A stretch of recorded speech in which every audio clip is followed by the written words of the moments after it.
Last week I experimented with patterned plywood edge banding, and I'm super excited to build something substantial out of it, an actual piece of furniture. My good friend Janna has asked me to build her a piece. She is a professional gardener. She's helped me with the garden here for years, and I've been building built-ins in her condo for just as long.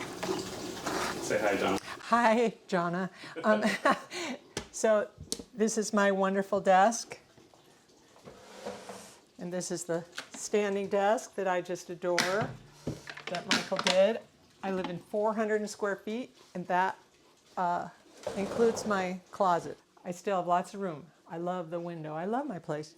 This is a fold-out couch. So I asked Michael if he would build me a box. I'm gonna have a pull-out so I can put my linens in there, and then there'll be a bookcase, and I can sit and see my teeny tiny view. See, there's all my stuff in there that sooner or later it's going to go back there. All right, so this is the plan. I could bump it up to 4.5 to kind of match what's going on here and here. So we could do 4.5, 4.5, 4.5, so it all looks right. But no, I like the look of that too. Okay, so we'll go with basically that.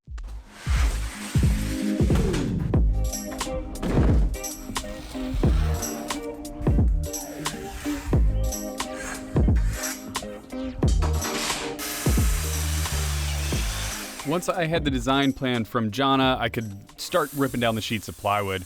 It's pretty much designed to be made out of one sheet of 1/2 inch and one sheet of 3/4 inch. The 1/2 inch is being used to make up the bookcase, and that's what I'm working on here.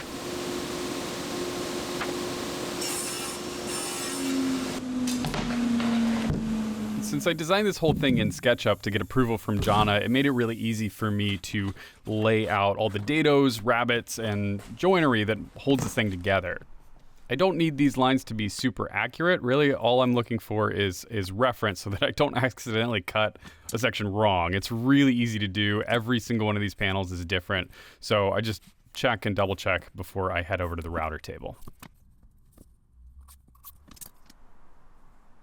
When I made the grill cart a couple weeks back, I used a 1/2 inch bit to cut it out, and it was just a little bit loose. So I've gone to this undersized bit made by Whiteside. It's 31/64. I know everybody goes crazy in the comments when I use 64ths or 32nds, but I'm stuck with the imperial system. It's how I grew up, and it's kind of how my mind works. Although when it gets down to the 64th, it starts getting real confusing. So I started by cutting the rabbets on the backside and the top and the bottom of the outside panels. That's so that they can meet up with nice joinery and I can slot the back in. And now I'm going to be cutting the tracks for a couple of the shelves.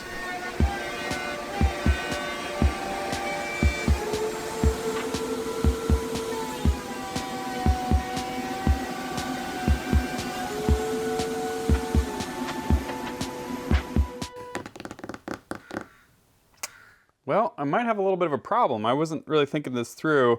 A couple of the dado tracks are about 10 inches back, and this fence doesn't go anywhere near that far. So I think what I'm gonna have to do is do the rest of them on the table saw. Yeah.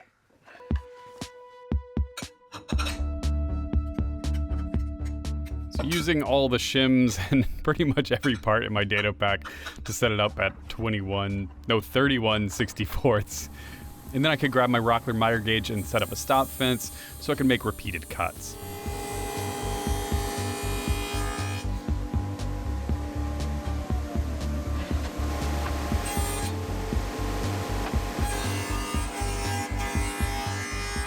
Two of the panels require a track for bypass doors. I'm gonna make little patterned plywood bypass doors. And for this, there's 2 tracks on each panel. The first one's pretty easy because I can just cut it straight through. But for the second one, I'm gonna have to make some stop dados.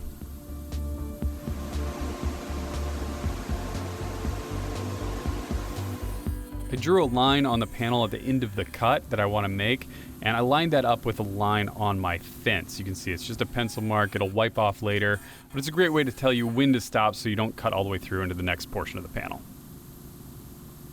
This 1/2 inch plywood was a little bit wonky, so I just made sure to pass it through a couple times, pressing down on the panel to make sure that I got a nice even cut. I can actually look at the layers of the plywood to tell if it's cut all the way to depth, which is pretty handy. It's always good when checking these tracks to lay them up against each other, make sure they line up properly. And also, you'll notice that the upper one is set at a deeper depth, and I'll show you why that is in a little bit.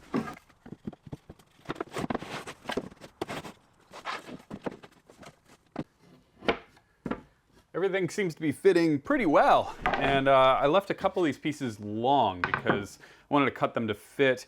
This piece has the tracks in here, but I use the same measurements off of the bottom, so I have to cut about 1/4 inch off. In order to do that, I'm just going to trace it out and then take it over to the table saw.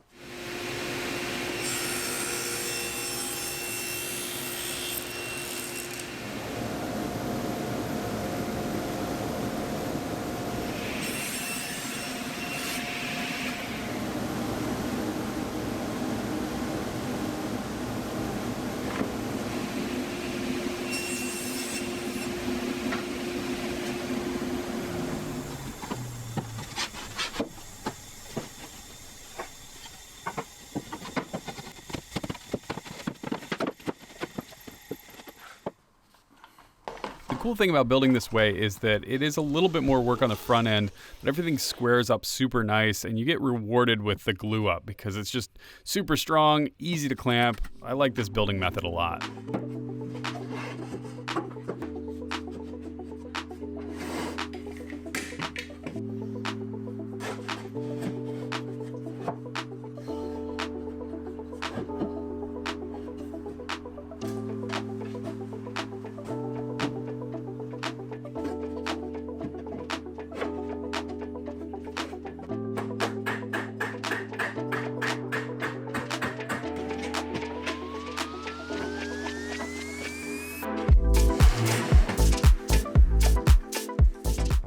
The one spot that wasn't holding together was this middle area, so I flipped it up and popped a clamp on there, and then while I was back there, I could check it for square.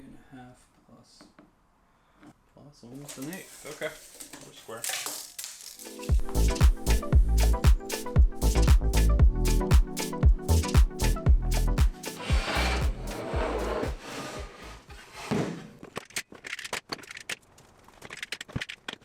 I tend to like to leave the back until the end of a glue up. I try not to add too many elements to the glue up, so it's kind of nice to wait. It gives me a chance to clean up the inside, then I can cut the back to fit, and it's way less stressful this way.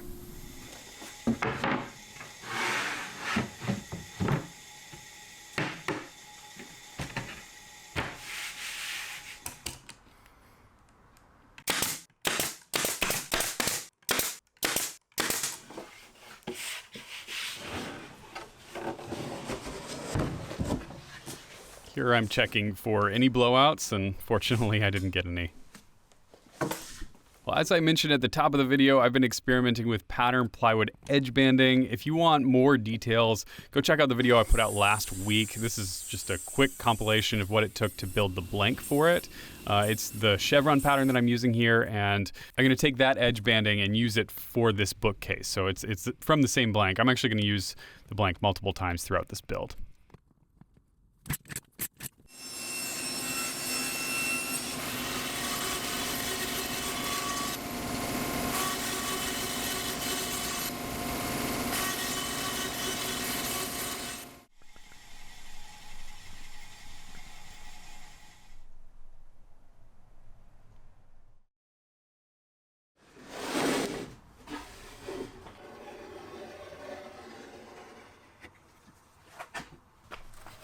This is a pretty straightforward process. All I do is lay out glue and then apply the edge banding. The edge banding is slightly wider than the width of the plywood, so I have some room to kind of sand it back. And I use these banding clamps to hold down the patterned plywood while I wait for the glue to dry.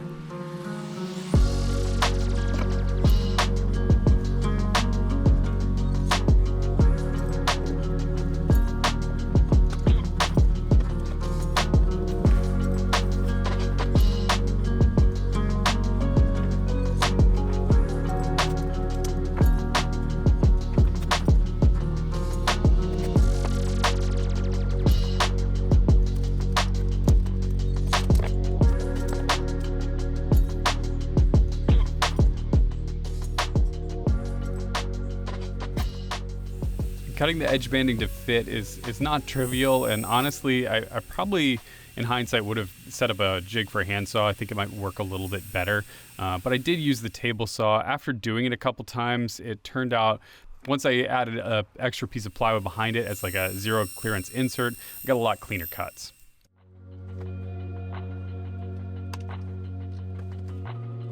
Before I accidentally snapped these off, I wanted to trim them down using a Japanese pull saw really delicately, but it worked great.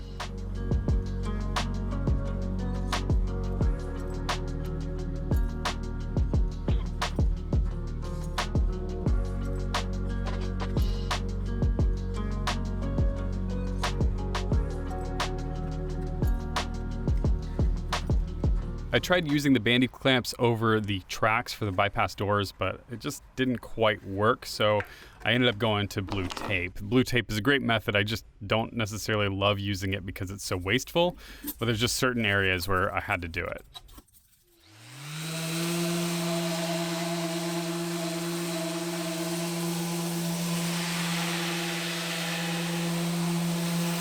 I let the edge banding dry overnight and then came back with my orbital sander, sanded it up, and then finished it off with some hand sanding.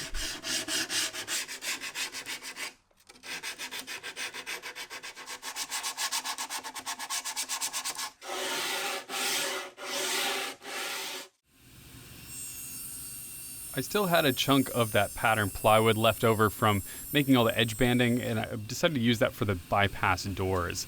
I wanted them to be horizontal, and I didn't have quite enough to do that, but I figured if I glued them together, I could do a diamond pattern in the center, and then I would have plenty of material to make the doors out of.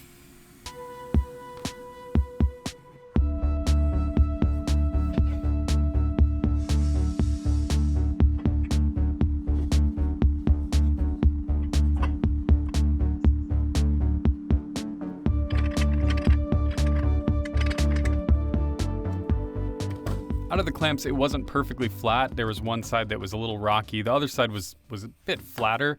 So I ran the flattest side against the fence, cut off the side with the rock on it, and then flipped it around, shifted the fence over a little bit, and nibbled off just a little bit more. I didn't have a lot of extra material to work with, but this ended up being just enough.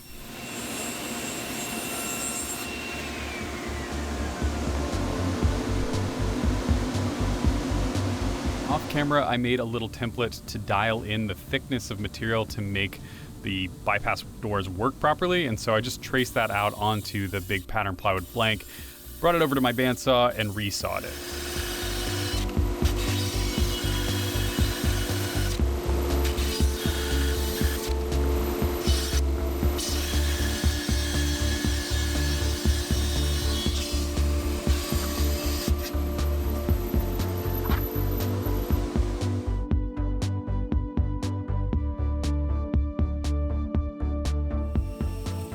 The resawing got me in the ballpark, but I had to go back to the table saw to get it nice and flat and dial in the thickness on both pieces.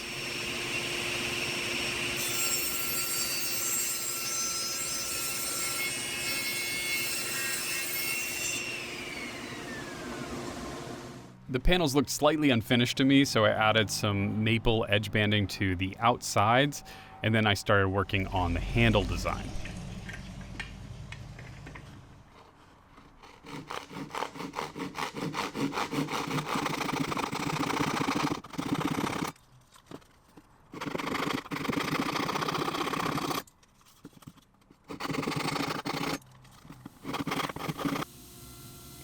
I wanted to keep the handles pretty nice and simple, and so I decided just to use the kerf of the blade to cut in a little notch, and then I made another piece out of maple to go into that notch. I arched it to the arch of the table saw blade, so it has this little point on the end of it, and that'll make it easy to grip and slide it back and forth.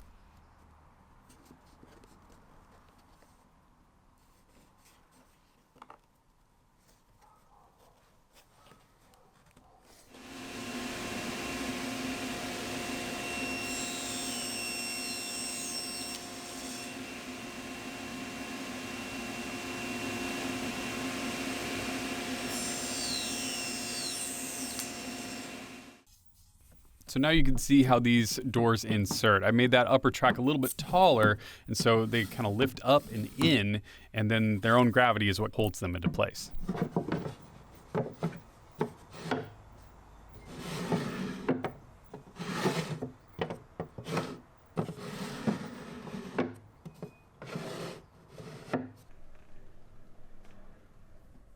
There's not much else I can do on the bookcase before I build the base cabinet, so that's what I'm moving on to here. I'm gonna break down this sheet of plywood so I can start putting it together.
I know how much Janna likes the little details on the furniture that I build, so I decided for the toe kick to add some dowels into it. I could have done this with dominoes, totally, but I think this is going to look a lot cooler, and it's just going to be one more design element that she can enjoy.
A lot of times when I add tops to things, I'll make them removable because they're the most likely part to get damaged.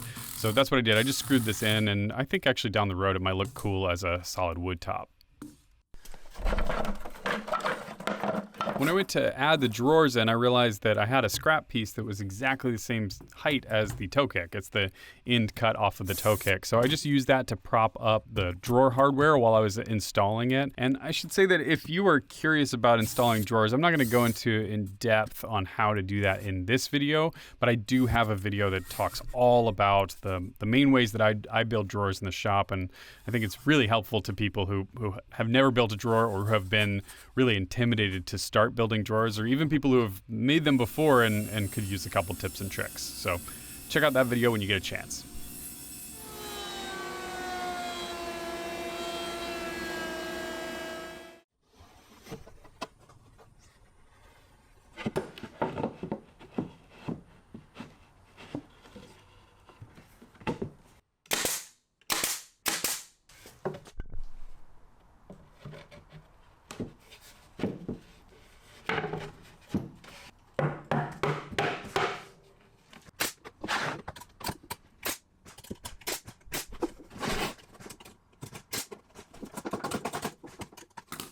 I chose the Blum undermounted drawer slides for a lot of reasons. I like this hardware a lot, but I also like these clips because Janna talked about wanting to store stuff in the back of this cabinet, and rather than having a super deep drawer, she can just unclip this drawer whenever she wants, and she can store stuff like holiday decorations, secret recipes, treasure maps, whatever you want. It's a nice little secret storage in the back of this cabinet.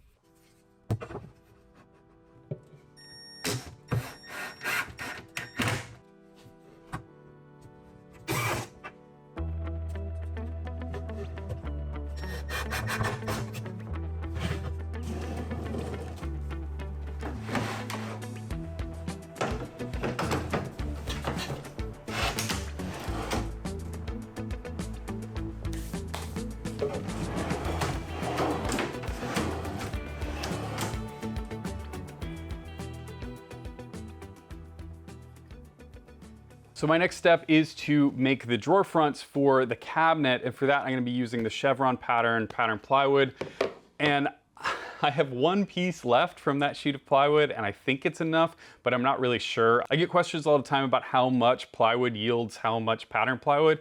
The short answer is that it's complicated, but I'm gonna be coming out with a guide to cover all of that soon. I'm working on it in the background right now. As soon as I'm happy with it, I'm gonna be posting it on my website, so make sure you're on my email list if you're interested, and let me know in the comments down below if you'd be excited about that or what you'd like to see included in there.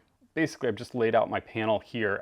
I've actually cut it down. It's actually 24 inches, but I know that I'm gonna lose some from the kerf cut, so I just reduced it down a little bit. The next step from this is to rip it into strips. So I've got all these strips laid out. Those strips get moved to a 45-degree angle, and then those get turned again. So you can see it kind of does this twisting motion where the width here actually becomes this width. So the 35 3/4 ends up reducing down to just around 25. And then this one actually expands because you're going on the diagonal. So you end up with almost 29 inches there. This is definitely confusing, which is the reason why I do it with 3D software. I'm working on a way, like a calculator, so that this can be managed a little bit easier, but hopefully this gives you some frame of reference for the calculations that I'm doing. Until I get the Patterned Plywood worksheet, guide, whatever it's going to be, on my website, there's loads of other resources for making patterned plywood. I've made a ton of videos at this point on a bunch of different patterns. I think I've developed like 15 patterns or so, and you can check all those out. I also recommend people going on Instagram and just searching the hashtag patterned plywood, because there's lots of interesting things being done by people other than me, and it's just so fun to see what's going on with other makers as they use this stuff. Actually, the idea for the patterned plywood edge banding wasn't my own. It came from the Leeds Woodcrafters on Instagram. They reached out, they said that they made this really cool thing, and they were wondering if I'd be interested in experimenting with it, and I ended up doing it. And I just love the community that's growing up around patterned plywood. So it's super cool. Keep up the great work, everybody out there, and keep adding me on Instagram. I love to see what you're working on.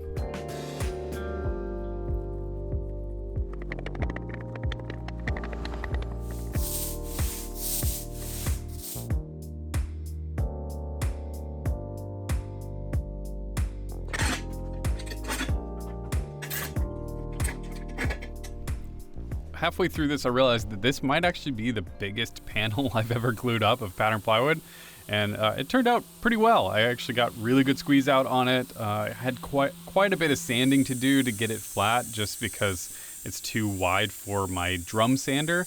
And then I just trimmed it down to size so that it would fit the drawers. I really like seeing it in this big format. It kind of has a different character. It looks more like a basket, and it's kind of more of a texture than a designed pattern. But it's a really cool look, and so it's good to kind of experiment and see what it looks like at this size.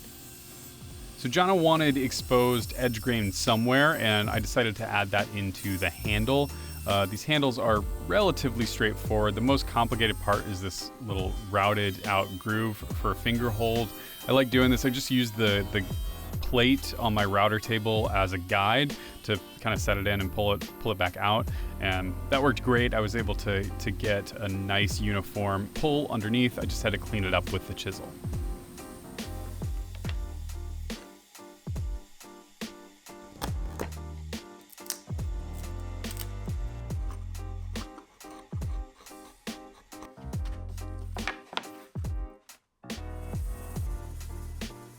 After a little bit of thought, I was worried that these drawer pulls weren't going to be strong enough with just a glue joint, so I ended up adding in these 3 dowels, and I ultimately really liked them. It reflected the design from the toe kick, which I thought was kind of cool.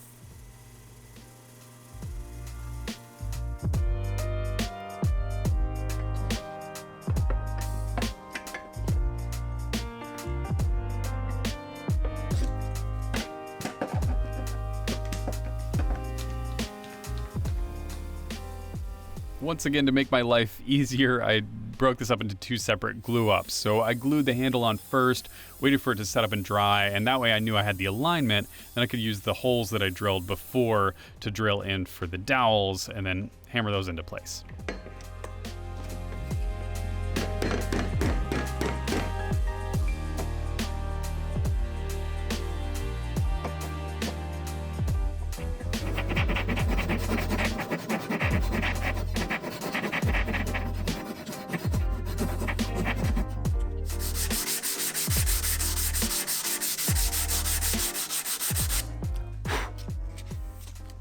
When it came to installing the drawer fronts, this was pretty straightforward. I just clamped the top one in to the bottom of that drawer and slid it out, and then could screw it in from the back.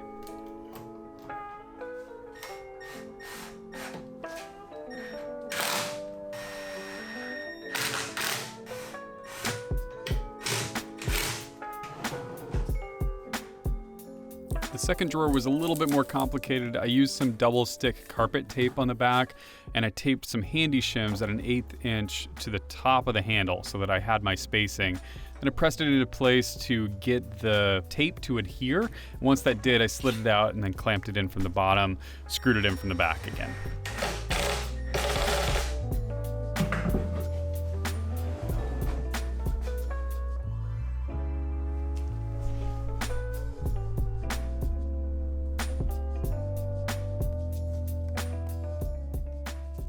Now it's time to add some finish to all the parts. And for this, I'm just using a water-based polyurethane made by General Finishes. I'll put a link down below. I like this a lot because it doesn't yellow quite as much as other finishes, and it goes on real easy, dries in an hour or 2, and is ready for a recoat.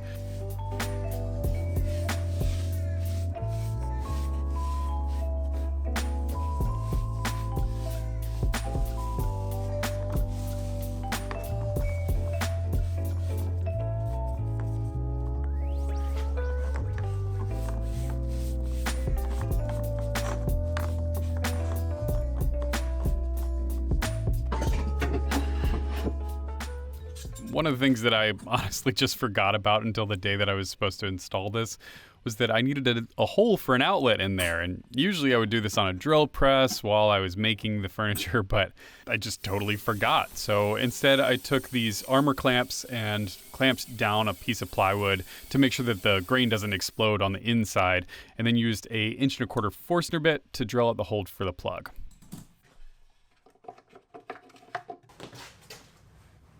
Now the plug had to go through both the bookcase and the base cabinet, so I traced out the bookcase on top of the base cabinet, removed it, and then drilled another hole through. I also didn't want the grain to explode on the inside of this cabinet, so I drilled almost all the way through from the top and then finished it off by drilling from the bottom.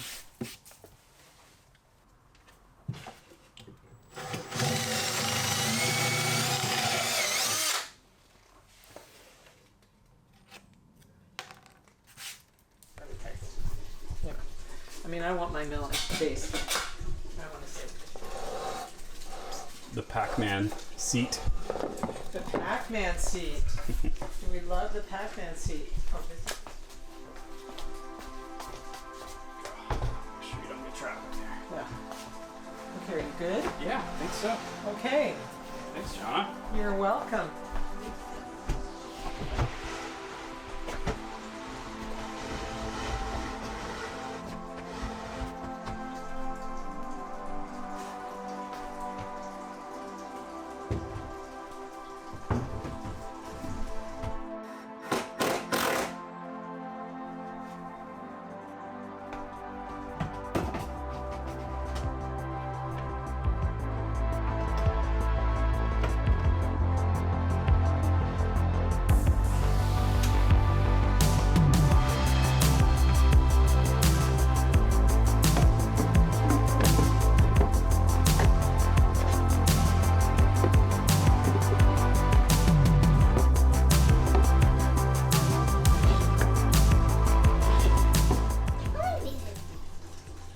so many things he probably can't count. A lot of things.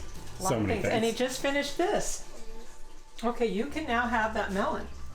You go ahead and have that. Okay, wait, you're just. Okay. What do you think? This is so great. Look at that. It goes all the way out. Nothing will get lost back here. Oh, so nice. Oh, look at that. Okay, I'm ready for you, Sunset. Thank you so much, Michael. Of course. Wow. Now we gotta fill it with books.